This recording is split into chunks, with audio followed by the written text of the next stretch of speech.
우리에게 주시는 하나님의 말씀은 사도행전 16장 19절에서 25절까지의 말씀입니다. 여종의 주인들은 자기 수익의 소망이 끊어진 것을 보고 바울과 실라를 붙잡아 장터로 관리들에게 끌어갔다가 상관들 앞에 데리고 가서 말하되, 이 사람들이 유대인인데 우리 성을 심히 요란하게 하여 로마 사람인 우리가 받지도 못하고 행하지도 못할 풍속을 전한다 하거늘 무리가 일제히 일어나 고발하니 상관들이 옷을 찢어 벗기고 매로 치라 하여 많이 친 후에 옥에 가두고 간수에게 명하여 든든히 지키라 하니 그가 이러한 명령을 받아 그들을 깊은 옥에 가두고 그 발을 착고에 든든히 채웠더니 한밤중에 바울과 실라가 기도하고 하나님을 찬송하며 죄수들이 듣더라. 이는 우리에게 주시는 하나님의 말씀입니다. 아멘. 그저께 신문을 봤는데 2017년도 세계 자연재해 보험금으로 자그마치 1,350억 달러가 지출되었다고 합니다. 세계 보험회사들이 지출한 그런 금액이에요. 근데 뭐 교통사고 이런 게 아니라 뭘로 나가느냐 하면 자연재해에 대한 보험금이에요. 그러니까 뭐 홍수, 태풍, 지진 이런 거에 대해서 건물들이나 이렇게 이제 빌딩들이나 이런 것들이 이제 다 보험들을 들어놨을 거 아니에요. 그런 것들에 대해서 보험이 지급된 금액만, 피해액 말고 보험이 지급된 금액만 1,350억 달러 지출됐는데 1,350억 달러면 우리 돈으로 대략 얼마냐? 146조 1,375억 원. 맞게 읽었나 모르겠습니다. 146조 1,376억 원 정도의 돈입니다. 안 놀라시는 거 보니까 여러분들도 아마 이 정도는 갖고 계시는 것 같습니다. 그죠? 네. 이게 피해액이 아닌 보험금만이라고 말씀드렸어요. 그도 그럴 것이 우리가 작년에 그 뉴스를 통해서 많이 봤죠. 뭐 미국을 강타했던 대형 태풍들, 화재들, 멕시코에서 발생한 지진, 뭐 인도네시아, 멕시코에서 뭐 화산 폭발, 그리고 뭐 한 달이 멀다 하고 큰 자연재해들이 있었어요. 그리고 작년 그 연말에는 미국 동부에서는 뭐 엄청난 한파가 몰아쳐서 또 많은 사람들이 뭐 괴로워하고 막 이랬던 일들도 막 있었습니다. 안타까운 것은 이런 이들을 위해서 많은 이들이 생을 마감했다는 거예요. 그리고 더 안타까운 것은 뭐냐면 어린 아이들, 특별히 가난한 아이들, 가난한 나라의 사람들이 많이 피해를 봤다는 거죠. 이들의 집과 삶의 터전을 잃고 지금도 고통을 당하고 있는 사람들이 있다는 거예요. 이게 참 안타까운 일이에요. 이런 자연재해를 겪을 때마다 많은 이들이 질문을 합니다. 도대체 왜 이런 일들이 생기는 것일까라는 거예요. 그런데 물론 사람들이 지진의 원인이나 태풍의 원인이 뭔지를 몰라서 하는 것은 아니에요. 그들이 질문을 던지는 것은 뭐냐면 왜 자연의 재앙은 무차별적으로 착한 사람이나 악한 사람이나 무차별적으로 다가오는 것일까라는 거죠. 사실 저는 이런 자연재해와 같은 그 관련된 그런 기사들을 좀 읽을 때마다 마음이 좀 조마조마하는 게 있습니다. 옛날에 여러분 기억하시는지 모르겠어요. 2011년에 동일본에서 대지진이 일어났을 때 스스로 정의롭다라고 말하는 그런 목사님들이 막 나서서 이 모든 재앙은 하나님께서 당신을 섬기지 않는 우상이 가득한 일본을 심판하시기 위함입니다 라고 막 이렇게 막 외쳤던 게 있었어요. 저는 그래서 그런 사람들이 또 나올까 봐, 그런 말도 안 되는 사람들이 또 나올까 봐 좀 조마조마했습니다. 또한 그 말에 수긍하는 그리스도인들이 마치 그 이론이 정설인 것처럼 말할까 봐 좀 걱정이 되기도 합니다. 우리가 지금 큰 규모의 재앙만을 제가 이야기해서 그런데 사실 우리의 일상에서도 크고 작은 좋지 않은 그런 재앙과 같은 일들이 일어나고 있습니다. 그리고 그것이 우리에게 더 큰 아픔으로 다가올 때는 내가 선한 일을 하고 있음에도 불구하고 그런 좋지 않은 일들이 일어날 때, 이럴 때 우리의 마음이 더 아프게 되겠죠. 쉬운 예를 들면 이것입니다. 내가 기도를 열심히 하고 있을 때 좋지 않은 일이 발생하는 것. 다들 한 번씩 경험해 보셨죠? 내가 교회 봉사를 열심히 하고 있었음에도 불구하고 상처를 받고 사고가 나는 것. 내가 열심히 이웃을 섬겼지만 모함에 휩싸인 것. 충분히 우리 삶에서 일어날 수 있고 또 현재 일어나고 있는 그런 이야기들이죠. 오늘 우리가 함께 읽은 사도행전의 이 말씀도 마찬가지입니다. 어떤 이들은 사도행전을 두고서 성령행전 이렇게 말씀을 하기도 합니다. 왜냐하면 성령님께서 주님의 제자들을 이끌고 곳곳에서 복음이 전해지는 것들을 증거하고 있기 때문입니다. 그런데 저는 오늘 말씀을 준비하면서 사도행전은 정말 억울한 고난의 행전이 아닌가라는 그런 생각이 들었습니다. 그도 그럴 것이 사도행전은 주를 위해 헌신했던 자들이 얼마나 많은 고난과 불합리한 일들을 겪었는지를 보여주고 있기 때문이죠. 그들이 도덕적으로 악했기 때문에 받은 고난이 아닙니다. 그들은 누구보다 선한 삶을 사람들에게 보여주었지만 그들에게 돌아온 것은 비난과 욕설과 돌세례와 심지어 죽음이었다는 거예요.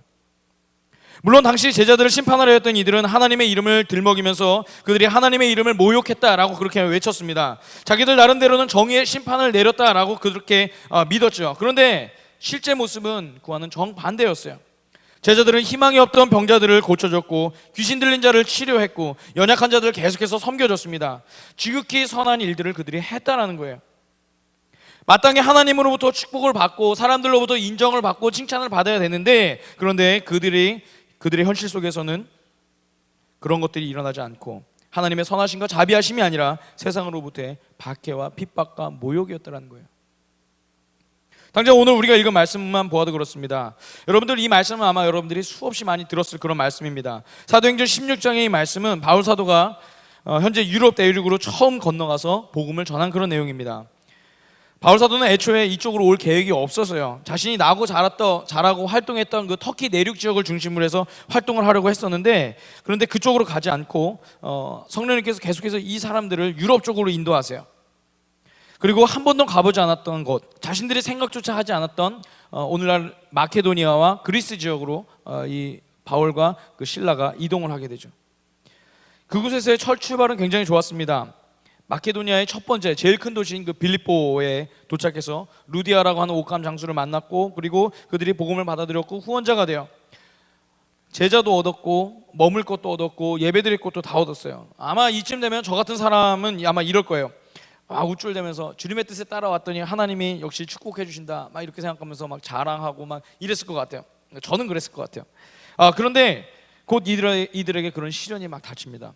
그들이 귀신 들린 여자 한 명을 고쳐줬는데 그 귀신 들린 여자를 통해서 돈을 벌고 있었던 그런 사람들이 이 바울과 실라를 고발해 버린 것이죠. 마땅히 칭찬받아야 되고 선한 일을 했음에도 불구하고 이들은 오히려 매를 맞고 감옥의 가장 깊은 곳에 갇히게 되었어요. 얼마나 억울하겠습니까? 저는 이 상황을 보면서 바울 사도 일행을 괴롭게 한 이들의 악함을 말하고자 함이 아닙니다. 오늘 우리가 주목해 봐야 될 것은 왜 이런 선한 일들을 하는 제자들에게 하나님은 좋지 않은 일들이 일어나도록 내버려 두시는가 하는 것입니다. 왜 선한 일들을 하는 제자들을 그렇게 악한 상황 가운데 가는데도 불구하고 하나님 그냥 그대로 두시는가라는 거예요. 사랑하는 여러분, 과연 이 상황에서 여러분 하나님은 선하시다라고 그렇게 말씀할 수 있습니까? 우리가 앞서도 막 찬양했는데 하나님에 대해서 좋으신 하나님, 좋으신 주님 막 그렇게 우리가 찬양을 했잖아요. 주님의 자비하심과 인자하심, 그분의 은혜, 여러분 이런 상황 가운데서 우리는 발견할 수 있을까요? 우리가 생각하는 주님의 자비하심과 인자하심, 그분의 은혜는 아마도 이런 고난을 피하는 것이겠죠. 사람들이 나를 괴롭게 하려고 할 때 하나님이 갑자기 나를 어디로 이동을 시켜주신다든지, 하나님이 다른 사람들이 나에게 돌을 던지려고 할 때 어떤 의로운 사람이 나타나서 나를 막아주고 실력자가 나타나서 그 사람들을 오히려 혼내주고, 이런 것들이 우리가 생각하는 은혜이고 하나님의 자비하심이겠죠. 하나님의 뜻을 행하는 이들에게 그런 고난이 애초에 오지 않는 것, 이것이 어쩌면 지금 이 시간 우리가 원하는 결과일 것입니다. 그런데 애석하게도 우리의 삶은 그렇게만 꼭 인도되지는 않아요. 그런 일도 있지만 그렇지 않은 일들도 있다는 거죠. 바울 일행은 주님의 이름으로 복음을 전하고 귀신 들린 자를 고쳤음에도 불구하고 매질당하고 옥에 갇히기까지 했습니다. 그들 안에 죄가 있었기 때문에, 그들이 똑바로 선교 활동을 못했기 때문에 그랬다라고 한다면 어느 정도 좀 받아들일 수 있는데, 성경은 그렇다고 말씀하진 않으세요. 이들이 오히려 성실하게 주님의 일을 감당하고 있었지만 그런 고난이 찾아왔다는 거예요. 제가 언젠가도 한번 말씀드렸던 그런 선교사의 이야기가 있습니다. 몇 년 전에 일어났던 그런 일인데, 인도네시아 수라바야라는 곳에서 싱가포르에 향하던 비행기가 추락을 해서 탑승자 전원이 사망을 했습니다. 그리고 그 안에는 제 나이 또래의 젊은 한국인 가족이 있었습니다. 이름은 박성범, 직업은 선교사였습니다. 여수 출신인데 캄보디아에서 4년 동안 열심히 사역을 하다가 잠시 한국으로 복귀했다가 결혼을 하고 아이를 출산한 뒤에 다시 인도네시아로 가겠다라고 결단을 하고 인도네시아로 갔어요. 그리고 그곳에서 이들은 현지 아이들에게 한글과 컴퓨터를 가르치면서 그들을 성실하게 잘 섬겼습니다. 그러던 중 비자를 이제 연장해야 돼서 이웃 나라인 싱가포르로 이동을 합니다. 싱가포르를 방문해야 돼서 이제 싱가포르로 갔는데 그들이 탑승한 비행기가 추락을 해서 생을 마감했어요. 이 선교사님뿐만 아니라 같이 타고 있었던 사모님과 그 아이까지, 2살 된 아이까지. 그 당시 저는 누구인지도 모르는 어떤 이에게 대상도 없는 그런 질문을 함께 던졌습니다. 왜 하나님의 일을 하기 위해 떠난 선교사 가족이 허무하게 죽어야만 했을까? 답은 어디에서도 찾을 수가 없었어요. 만일 죽은 대부분의 사람들이 무슬림이었다면은 글쎄요, 좀 이해할 수 있었을까요? 그 안에 탔던 사람들이 다 무슬림들이었다면 아 그래, 하나님을 안 믿으니까 결국 저렇게 되는구나, 이건 좀 이해가 될까요? 그것도 아니죠. 사실은 선하고 아름다운 하나님 그 책에 2과에 보면 이와 같은 내용이 나옵니다. 그 책의 저자인 제임스 브라이언 스미스 목사님 가정에 굉장히 힘든, 말로 형용할 수 없는 고난이 닥쳐왔습니다. 태중에 이 사모님 임신을 했는데 8개월이 됐을 때 앞으로 태어날 아기가 심각한 질병을 갖고 있고, 그리고 자칫하면 태어나기도 전에 죽을 수도 있다라는 그런 소식을 듣습니다. 다행히 아기는 죽지는 않았어요. 그런데 계속해서 이 아이는 그 여린 몸을 가지고서 질병과 싸워 나가야 했고, 결국 2해를 조금 넘긴 어느 날 이 세상을 떠나게 되었습니다. 말로 할 수 없는 그런 고난이죠. 이런 절망적인 상황을 맞이한 제임스 목사님에게 다른 이들이 찾아와서 위로를 한답시고 이렇게 이야기합니다. 아이의 고통이 누구의 죄로 인함입니까? 당신의 잘못일까요? 당신 아내의 잘못일까요? 딴에는 위로라고 말하는 사람들이 오히려 더 상처가 되는 그런 말들을 해요. 다 이런 일을 통해서 하나님께서 뭔가를 하시려는 거예요. 혹 여러분도 들어봤는지 모르겠습니다. 그런 말들이 오히려 마음 가운데 더 비수처럼 막히고 막 이럴 때, 또 상처가 될 때, 제임스 브라이언 스미스 목사님도 답을 찾지 못했어요. 왜냐하면 아무도 주님을 위해 살아가는 사람들이 겪는 고통에 대해서 답을 해줄 수 없기 때문에. 오히려 고난의 원인을 찾아내는 일에 우리 모두는 익숙했다라는 것이죠. 사랑하는 여러분, 의인들이 당하는 고난과 의인들이 당하는 억울한 죽음, 이것에 대해서 우리는 과연 어떻게 설명을 할 수 있을까요? 주님이 선하시지 않기 때문입니까? 지금도 많은 사람들이 그것에 대한 신학적인 대답을 하기 위해서 부단히 노력을 하고 있습니다. 또한 의미를 찾기 위해서도 노력을 하고 있습니다. 그런데 저는 오늘 말씀을 보면서 그 이유들을 밝히는 것보다 더 중요한 것이 있다라는 것을 보게 되었습니다. 그것은 바로 그런 상황 속에서 하나님을 신뢰하는 자들, 또한 하나님이 믿고 있는 자들이 갖게 되는 그런 태도다라는 거죠. 사도행전 16장 23절과 25절의 말씀입니다. 그래서 이 명령을 받은 부하들이 그들에게 매질을 많이 한 뒤 감옥에 가두고 간수에게 그들을 단단히 지키라고 명령하였다. 간수는 이런 명령을 받고 그들을 깊은 감방에 가두고서 그들의 발에 착고를 단단히 채웠다. 한밤쯤 되어서 바울과 실라가 기도하면서 하나님을 찬양하는 노래를 부르고 있는데 죄수들이 듣고 있었다. 저는 오늘 설교를 준비하면서 이 부분이 굉장히 의아했습니다. 둘이 앉아서 원망을 해도 모자랄 그런 상황이죠. 그죠? 둘이 앉아서 서로 이 상황에 대해서 저주하고 원망하면서 원인을 분석하고 막 이럴 상황인데, 그런데 이 둘이 그러지 않고 둘이 앉아서 찬양을 했다라는 거예요. 보통 우리 같으면은 둘 중에 한 명, 뭐 예를 들어 바울이 했다든지 신라가 했다든지 둘 중에 한 명이 그런 생각을 갖고 있으면, 야 우리 찬양합시다 이런 생각을 갖고 있으면 아마 다른 사람이 나서서 핀잔을 했겠죠. 아니 지금 상황이 그런 상황입니까? 이렇게 얘기를 했겠죠. 찬양할 상황도 아닌데 찬양을 할 생각을 합니까? 이렇게 이야기를 했을 것 같아요. 그리고 너무도 당연하게 하나님께서 과연 존재하시는가라는 그런 토론들을 심오하게 했을 것 같아요. 하나님이 존재하시면 우리가 과연 여기에 왜 와 있을까? 이런 이야기들을 막 했을 것 같습니다. 그런데 바울과 실라는 저와 같은 생각을 하지 않고 하나님의 선하심을 찬양하고 있어요. 이들이 지금 하나님의 선하심을 찬양하고 있어요. 하나님이 좋으시다라고 이야기하고 있는 거예요. 하나님 위대하시다라고 이야기하고 있어요. 그것도 감옥에 갇혀있던 죄수들이 모두 들을 수 있을 만큼 큰 소리로 이들이 그 깊은 감옥에서 하나님을 찬양하고 있다는 것입니다. 그렇다면 여러분, 우리가 이런 모습을 어떻게 설명할 수 있을까요?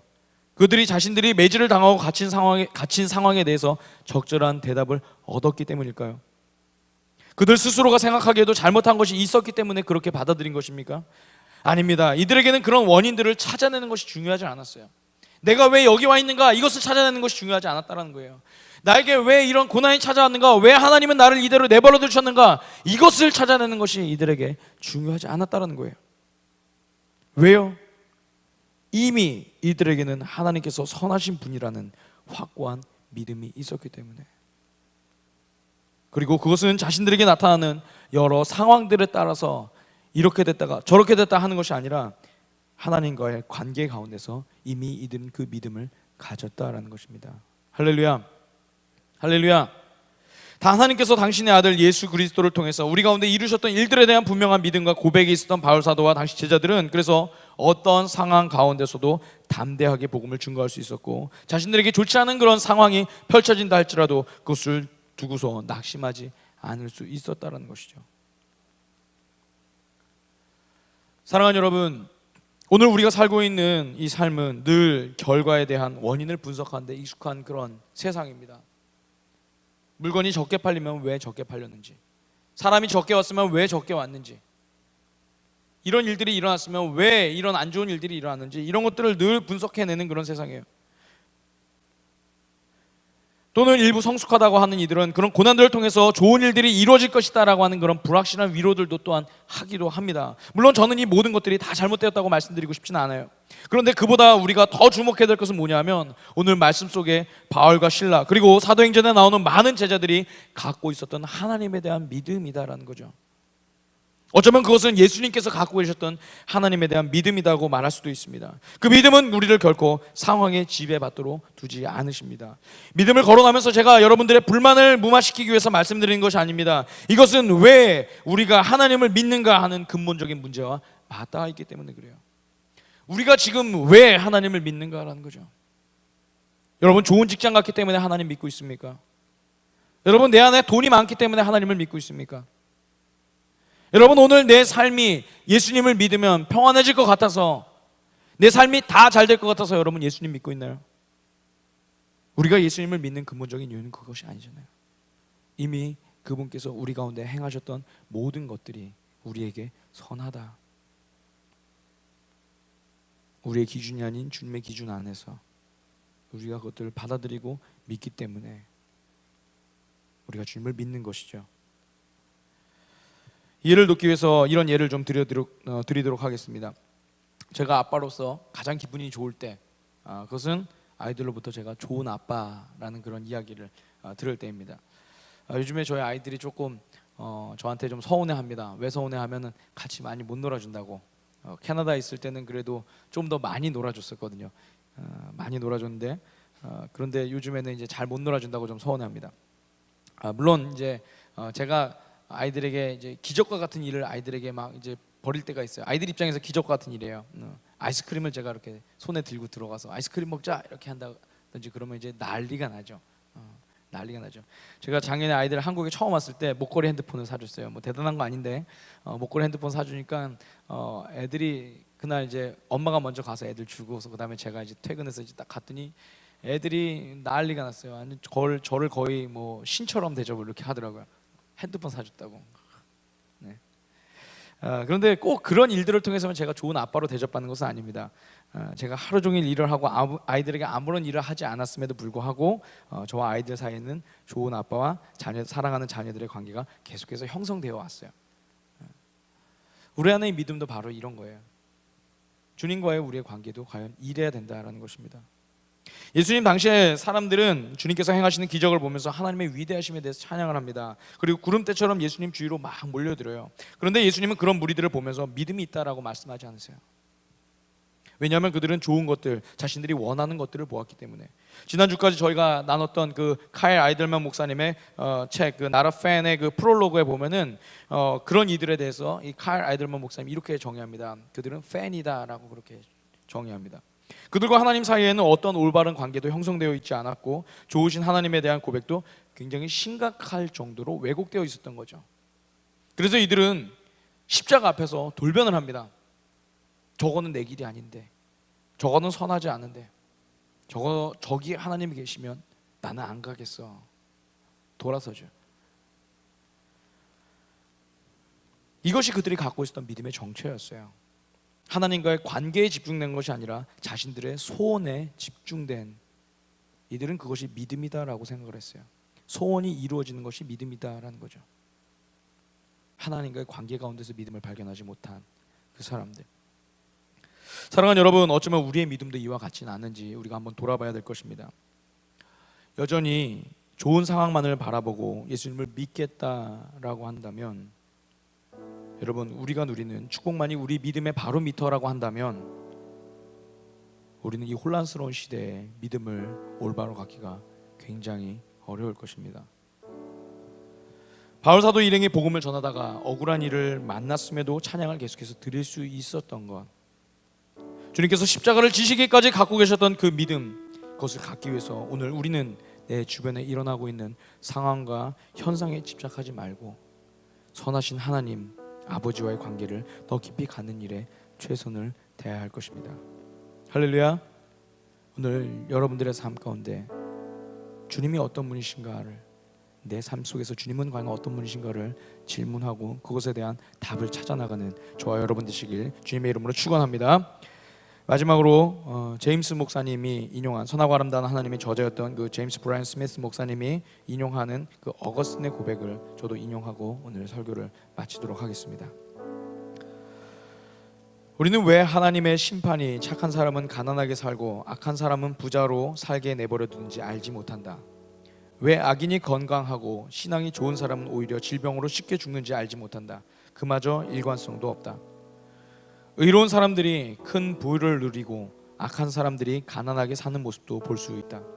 그런 까닭에 하나님이 왜 그런 일을 허락하셨는지, 하나님이 그렇게 행하셨는지 알 수 없을지라도 그분 안에는 최상의 덕과 최고의 지혜가 있으며, 또한 그분 안에는 악함도 없고 경솔함이나 불공평함도 없으며, 오히려 악한 이들이나 선한 이들이 부자가 되는 것은 아무런 상관이 없으며, 그분 안에서는 악인이나 의인의 구별 없이 모든 것을 동일하게 누릴 수 있다는 것을 아는 것이 유익하다는 것을 안다. 우리 손에 비록 아이스크림은 없을지라도, 우리 손에 비록 핸드폰은 없을지라도, 그러나 주님은 우리 가운데 선하신 분이고 우리의 삶을 모든 상황을 통하여서 가장 선하게 이끌어 주시는 분이심을 우리가 다시 한번 믿음으로 고백하고 그분과의 깊은 관계로 나아가는 우리 모두가 되길 주님의 이름으로 소망합니다. 우리 시간 같이 함께